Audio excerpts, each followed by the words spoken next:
Hey friends, got a package from a buddy of mine. He sent out this ZR tactical guide rod for the Glock platform, the 19/45.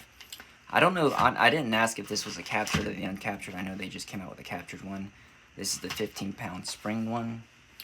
I have tried a 15-pound one before. This is from NDZ. This is also a captured guide rod.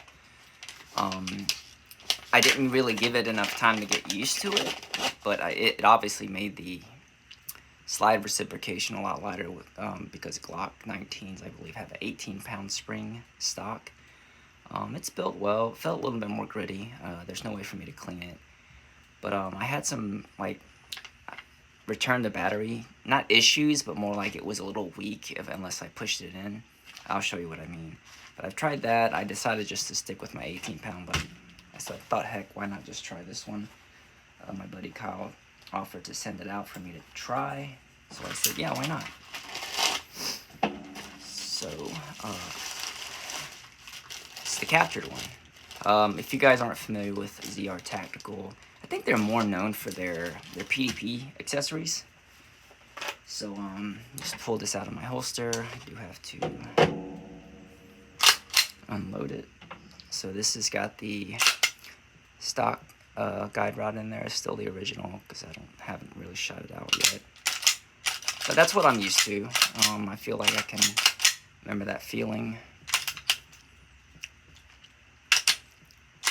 But unloaded, no magazine. So that is the old dual spring plastic guide rod from Glock. And if I'm not mistaken, this is the 15-pound one. I feel like they use the ISMI springs for the NDZ ones. I want to see if it feels just the same. So the spring on the ZR does look a little thicker. I don't know who makes their spring. About the same length. This one's got a bit of more of a protrusion on the outside, but you guys can tell the spring is a lot thicker on the ZR Tactical. But yeah, I'll show you this one. I'll show you what I mean as far as the return to battery. Now, when live firing, I don't really have an issue. But yeah, that's significantly lighter. Let's say I let it slowly go. Notice how it's not going fully in the battery. Now, when you're reciprocating it with actual, like, rounds, it's not a problem, but it just hangs up because it's not overcoming the striker spring. I do have a lower striker spring, but I decided to keep the stock one on there. I think I have a 4.5-pound one. Never had an issue as far as light strikes, but I decided just to keep the stock one in there. But yeah, with it not overcoming that last bit of power from the striker spring in there, the stock one, it won't go fully in the battery. But I mean, obviously I'll usually push like that. But that's the NDZ one. I have not put this in because I literally just opened it. Alright, so that's the NDZ one with the 15-pound spring. Alright, let's throw this guy on there.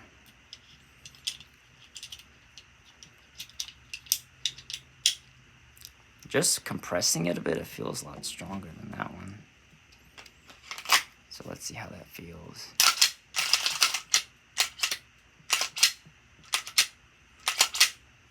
So I feel like I wish there was a way to measure these. I'm sure there's some tools to do it, but I don't know if this is 15, actual 15 pounds, or if this is 15 pounds and that one's underpowered. But if you notice, no issues. It does feel lighter, but not by a large margin versus the stock one. But I told Kyle I'd give it a shot. He wanted me to try it, so I thought I would. It's the way it looks on the front. And also, I'm assuming it would add weight to it. Let me take it out and compare it by feel.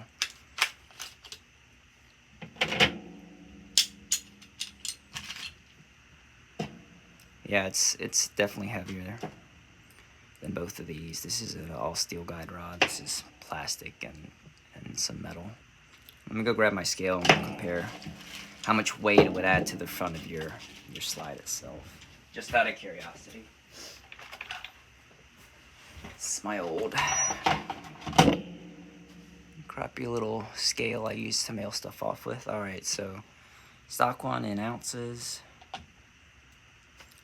0.7 ounces for the stock OEM Glock guide rod with the 18-pound spring. So this is the supposed 15-pound recoil spring on a stainless steel guide rod from NDZ. So barely higher than the stock 0.2 ounces, so this is 0.9 ounces. And then I think they call this the massive guide rod. You guys can tell the diameter's a lot bigger. It feels heavier. By how much, I'm not sure, but we'll see now.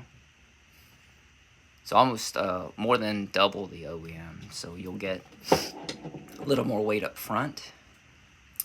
I guess what that would probably do is when it's going forward, I don't know, it would give you a little bit more balance and maybe keep the muzzle rise. But I honestly, I can't imagine that would be that much, 0.8 ounces when it rises down, if it would keep it from rising more with during recoil. But we'll give it a shot. Give it a shot to see how that one goes, so we'll see. Kyle, thanks, man.